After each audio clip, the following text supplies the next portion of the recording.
and welcome again to Secrets of Meaning, the podcast TV arm of Jewish Sacred Aging. I'm your host, Rabbi Richard Address. Thank you very, very much for joining us on what we hope will be a very interesting and informative conversation about a group called NAORRR, the National Association of Retired Reform Rabbis, and some of the very, very exciting and pioneering work they're doing with some of our colleagues over in Israel. Very, very important, especially given these last couple of years. We are very pleased and honored to welcome Rabbi Gary Glickstein, who is the co-executive vice president of NAORRR and the emeritus rabbi of Beth Shalom in Miami Beach, Florida, and Rabbi Bennett, the current president of NAORRR and the emeritus rabbi for Anshe Emeth in beautiful New Brunswick, New Jersey.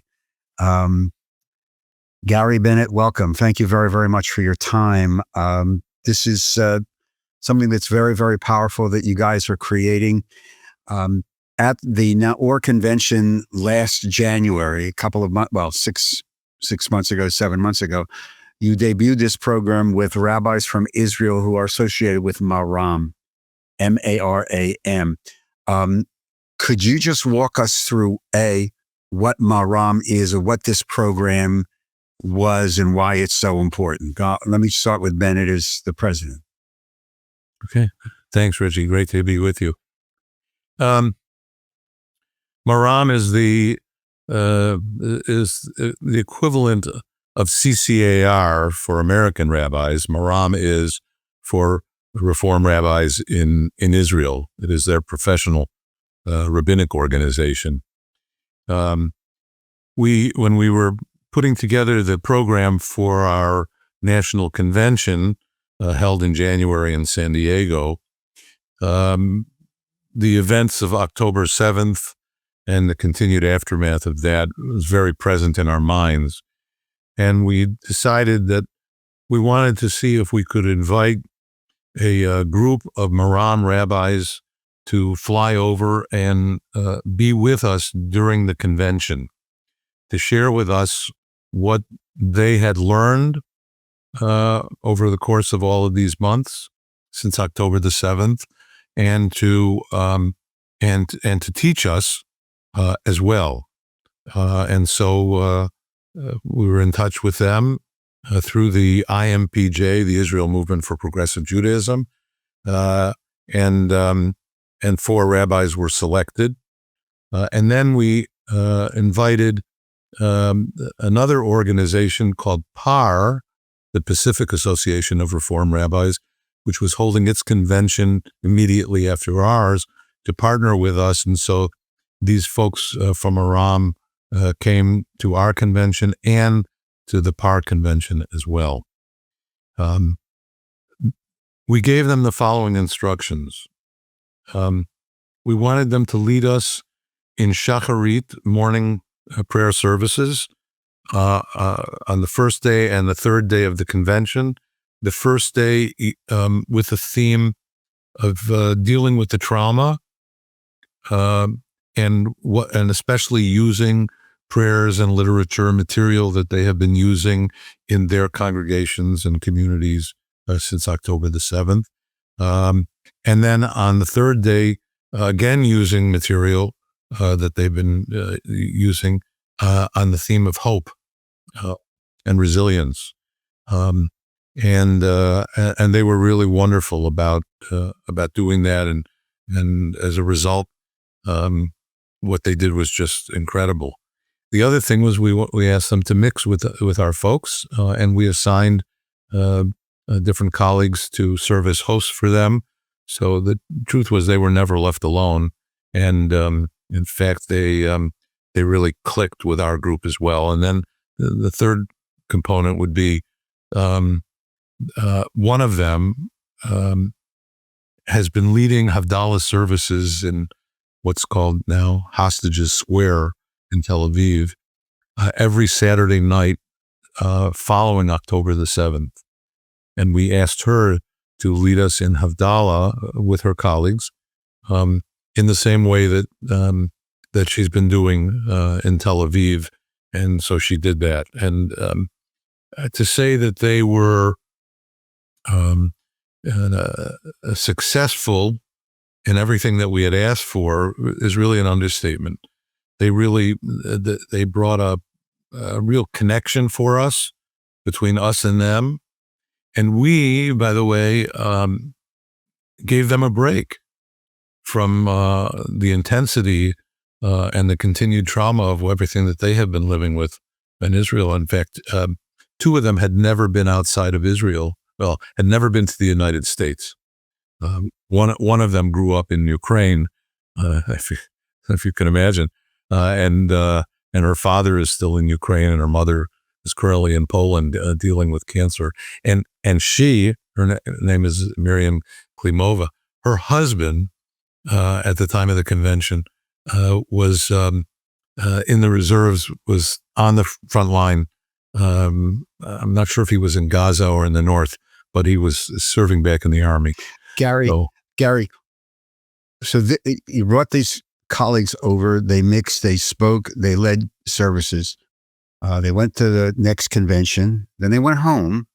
Now, walk me through what's happened since January. Have you been in touch with them? Are they coming back? What do you hope to do with this group? Well, I think, we had to make that connection, and a number of our individuals connected with them and are in contact with them. But in addition, there was a desire from our members to actually do more and connect with their congregations. 3 of them have congregations in Israel, various kinds of congregations in different parts of Israel. And so we're in the process and have been working on setting up a program where we can become overseas members of their synagogues, making donations, but more importantly, connecting with these rabbis on a continual basis. And that's a program that we're working now and developing, along with a number of other programs. And in fact, we had another follow-up with, some of you may remember, some of the listeners may remember that there were a number of incidents in the spring of people, Jews, Israeli Jews, demonstrating violently, in many cases outside of synagogues that are identified with the liberal movement, the Reform movement. They injured at least one of our rabbis. They pushed and shoved, they spat on. We had a program to have those rabbis as well, also young Maram rabbis, speak with us, talk about the pain that they felt of their own neighbors, their Jewish Israeli neighbors, doing this to them when they lived side by side in homes next to these people. And the pain the synagogue itself feels that they have opened up because they have nursery schools. So they have little kids coming every day, and people were throwing broken bottles on their yards, and the volunteer lay people were coming every day and cleaning up, but also they've had to hire security. So imagine, here is an Israeli Jewish religious organization having to hire armed security against Israeli Jews who are attacking them for their view that Israelis and Palestinians should get along, basically. So was this only about the Israeli-Palestinian thing, or was there any other undertones of these were liberal rabbis, reform synagogues? Can you ascertain that? Did they speak about that, or was it just focused on because it got a lot of press here, as you know, or was it just there are parts of this community that are one greater dialogue with the Palestinians? Well, there were quite a few people. There were hundreds of people outside these synagogues, and most of them seemed to be there because it was right on the eve of Yom HaZikaron, the day when Israelis remember their dead, the Memorial Day. And virtually every single Israeli is touched emotionally. They go to the cemeteries. It's not like our Memorial Well, Day. so They're weeping, they're remembering, they have fresh graves they go to, friends. And so right on the eve of that, this was a service to memorialize those Israelis who died and the Palestinians who were innocent that died. We're not talking about Hamas. We're just talking about regular Palestinians and Israelis who memorialize theirs. And this is a program that's been going on for a number of years. And they have a link to it. So they show it in different venues. And the one in Ra'anana was one of those venues where the synagogue board said, sure, let's do it here. But it wasn't sponsored by the synagogue. It wasn't a reform program. The rabbi was there. There were other Maram rabbis there. But it was a program for memorializing the dead. That made it even more painful. yeah, I mean, the thought of this is so, I remember when it happened, and, most of us are, well, how could it come to be now where you have Jews attacking a synagogue with other Jews around these types of days? It just didn't compute. So now NAORRR is working with him, and you had another conversation with the Ra'anana rabbis. What guys what's the next step? What do you want to do?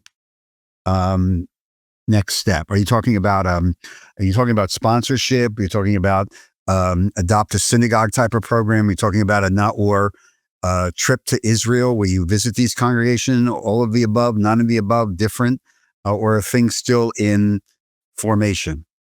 Bennett, do you want to?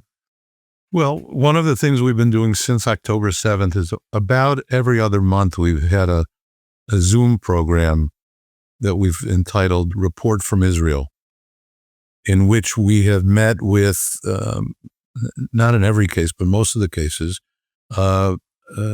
retired rabbis and their families, Americans who have made Aliyah, most of whom you know. And so we met with them and their families, and they shared with us their angst, their feelings, their experiences. In one case, the husband of one of the adult children just happened to show up in uniform.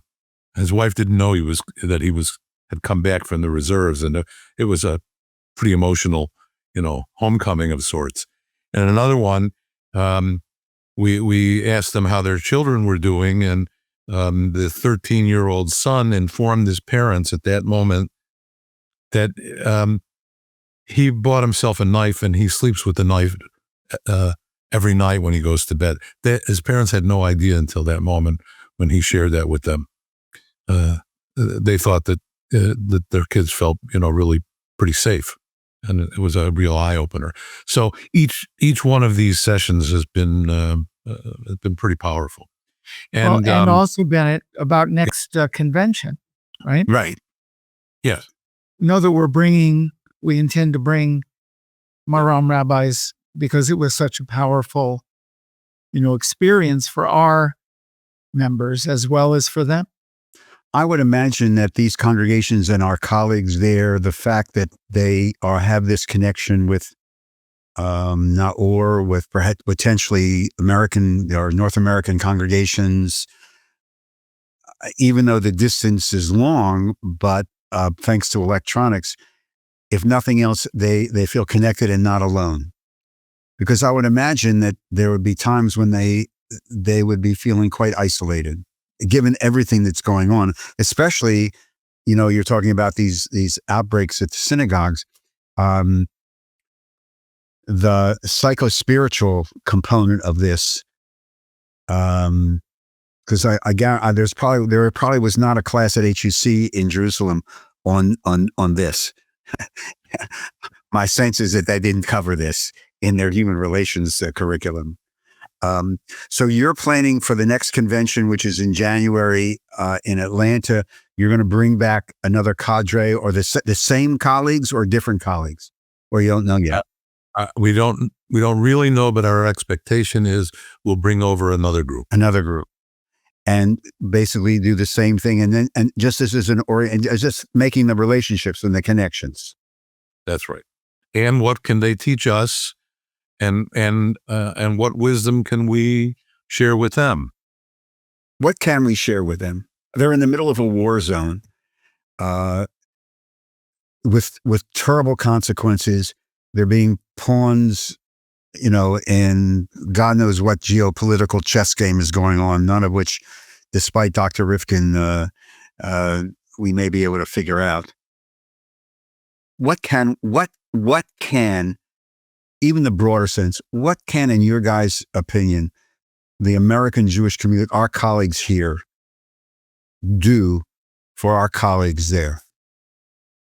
It's interesting because my reading of what their rabbinate has been up until October 7th was largely younger families, but lots of B'nai Mitzvah. When I mean lots of B'nai Mitzvah, they do 10 a day sometimes, weddings, Israelis that are looking for a different kind of rabbinate.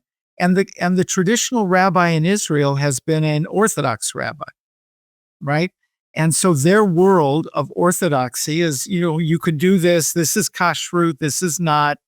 And it's that kind of world. They've become in many ways, pastors, almost American style pastors, as our rabbinate has been here, of holding hands, of being with families in crisis, of helping them through death and mourning, of the trauma of not knowing. They've been working night and day with their own congregants, with themselves, and with their communities as really support. And that's emotionally, they need kind of help in understanding how do you live with that over many years? Because it's only been, almost 2 years. And the impact of this is it's generational. This is not just when it's generational. And I remember right after about 6 months after October 7th, we had a Maram rabbi on A Seekers of Meaning just to get an update. And she also mentioned the radical shift. They had just gotten all those people from the north to come down. And I think she said, we're sending people to hotels and places where people have just been removed, and it's overwhelming. Yeah, that rabbinate has radically changed in a variety of different ways. So the hope then is to continue these communications, relationship building programs, reaching out, et cetera, and it'll be interesting to see how this evolves. What I'm sensing is this is very organic because things on the ground are very, fluid. But it's a tremendous idea because I don't know how many other organizations are doing something actively to create these bridges. Maybe but I haven't heard that many that are actually trying to build these bridges in the middle of the war between colleagues and thus congregations. Do you have a sense? No, the CCAR also has brought them to their last two conventions, a different group. And they've also integrated and working. And I have to say that NAORRR had set up many, many years ago a fund to help people who were financially having difficulty or going through difficulty. The CCR had done that as well. Many years ago, we combined the two of them. And we now support together. We have a committee. And during this crisis, we did something we had never done before. We helped support some of the Maram rabbis who had lost, any chance of making a living, whose spouses were in Miluim on the front lines. And so we've actually been able to also help them financially. And that's part of the CCR and NAORRR. So let's go back to a little bit of basics. in case there's a couple of people who may not be familiar with the terminology. Bennett, what's NAORRR?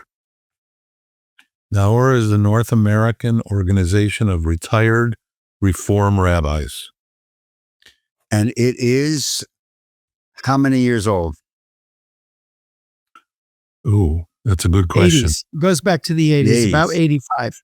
Yeah. Okay, so talk to me about the difference in the colleagues who are retiring. Are they retiring younger? Are they retiring in a little bit more financial security? Because I remember when we were growing up talking to some of then my rabbis back in the day, and they would mention that some of their colleagues who were retiring in the 60s, who had been ordained maybe were really retiring struggling. What are you seeing? Are colleagues retiring earlier? And if so, how come? Well, first of all, I want to make it clear it was the 1980s and not the 80s. Yeah, yes. Right. We're not that old. We're not that old. But yes, the whole rabbinate has been changing, the demographics of the rabbinate. And one of the things that was set up by the CCAR and at the time, the Union of American Hebrew Congregations, which is now the URJ, we set up a pension fund. And so when our cadre, the three of us, when we came in, there was a place to build a pension. And before we came in, they used to have parsonages, which meant the house was owned by the congregation and you didn't get any equity, right? The congregation took care of your housing, but there was no building of equity. By the time we came in, we were taught, right? Don't do that. Get a home, buy a place, build up some equity. So yes, the rabbis over the last, I'd say 10 years, 15 years, have come out much more financially stable. We have very few surviving widows that are on Social Security alone. They have the ability to take care of their health needs as well as others. And the Reform Rabbinate is changing. So the NAORRR community is changing. More women, we're having now gay and lesbian rabbis. There will be rabbis of color that are going to be retiring in the next few years. Spouses who have a number of marriages and different configurations in their partnerships. So yes, it's changing dramatically, and we've seen it and we'll continue to see it. Bennett, are there other, it occurred to me when I was thinking about this, are there other religious organizations, either in the Jewish community, the Christian community, who have a similar type of organization like NAORRR that just focus on retired clergy?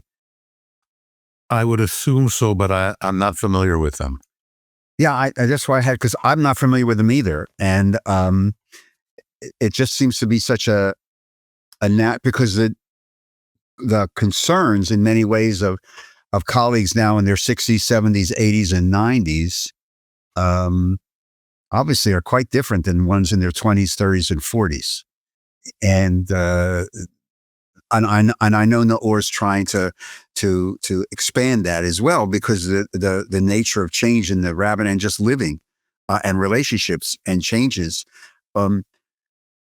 You mentioned, Gary, the impact of the women and LGBTQ. One of the things that it's amazing to me is in our rabbinate, because I was ordained way back in 72. You guys are younger than I am. Yeah. I try to explain this to lay people as well. In our rabbinate, in the half century, let's say, of our rabbinate, the entire structure of Reform Judaism has changed. You know, we were witness to the feminist revolution. Sally was in my class. The LGBTQ revolution, the interfaith marriage revolution, and the music spirituality revolution. All of which, you come to think of it, all of which took place in our rabbinate. When I walked out of HEC in Cincinnati and went to my first job in Los Angeles in 1972. That Judaism that I walked into, it's like not there anymore. That's correct. You know?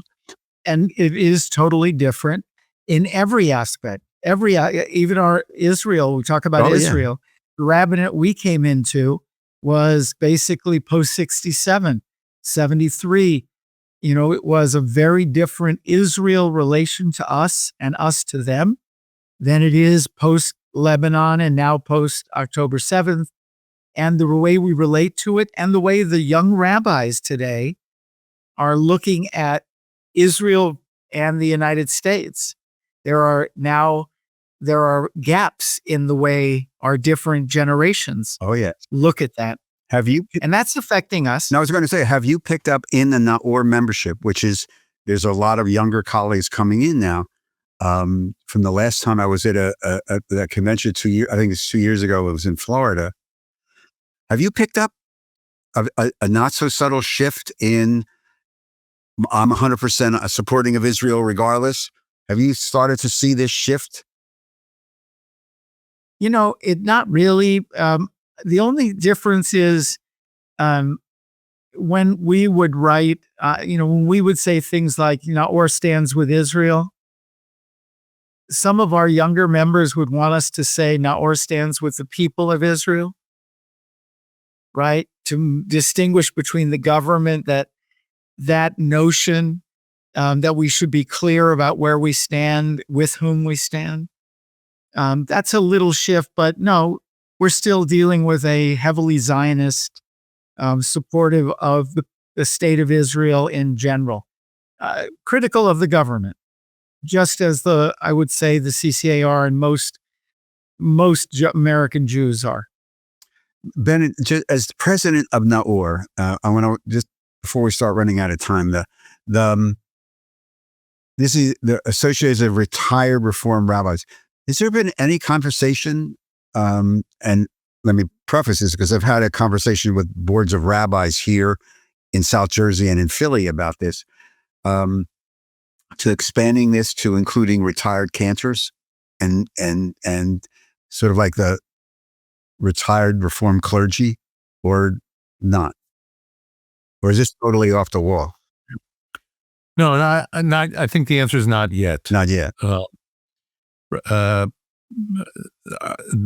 NAORRR has a potential of almost 1,000 rabbis. 300 and some odd are members. And the cantors haven't come to us and said, we'd like to join with you. So I don't think we've felt a need to reach out to them yet. Keep in mind that for the most of the story of NAORRR has been about retired rabbis who met once a year. They didn't do Zoom calls. Zoom is really post-COVID, development. They met in convention. They did some study. They had, they schmoozed together. They had drinks together along with their spouses. Okay, now the convention is different. Convention is filled programmatically, has really been ramped up significantly. We're now doing a Zoom calls at least once a month, and sometimes more than that.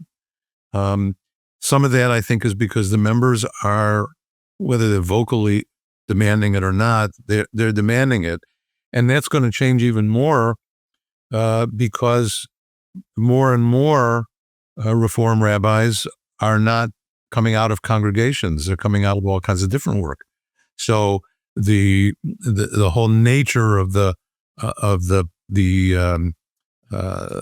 curriculum, if you will, or the itinerary of the program will change and develop based upon what the membership looks like. Yeah, but I've been impressed also because a lot of them have done that's rabbinic hyperbole.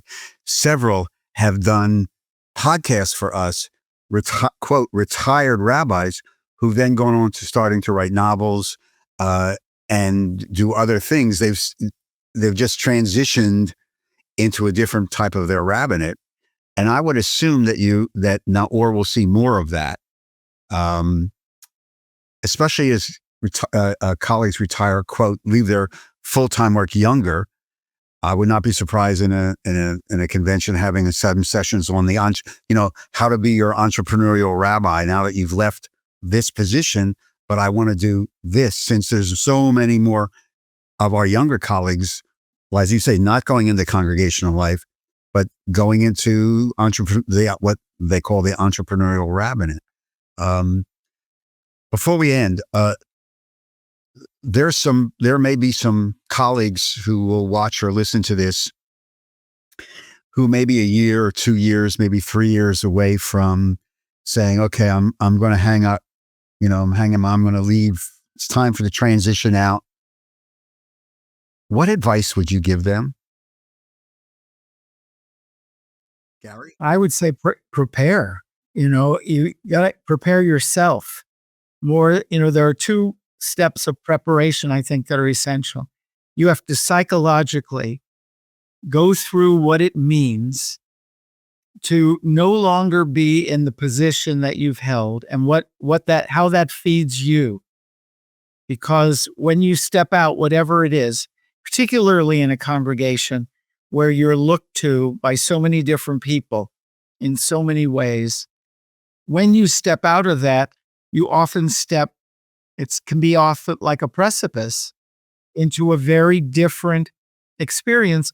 And you really need to be honest with yourself and search for, a few years and try to become at ease with that. The second is to prepare the community you're leaving for that transition so that they understand that you're passing the baton.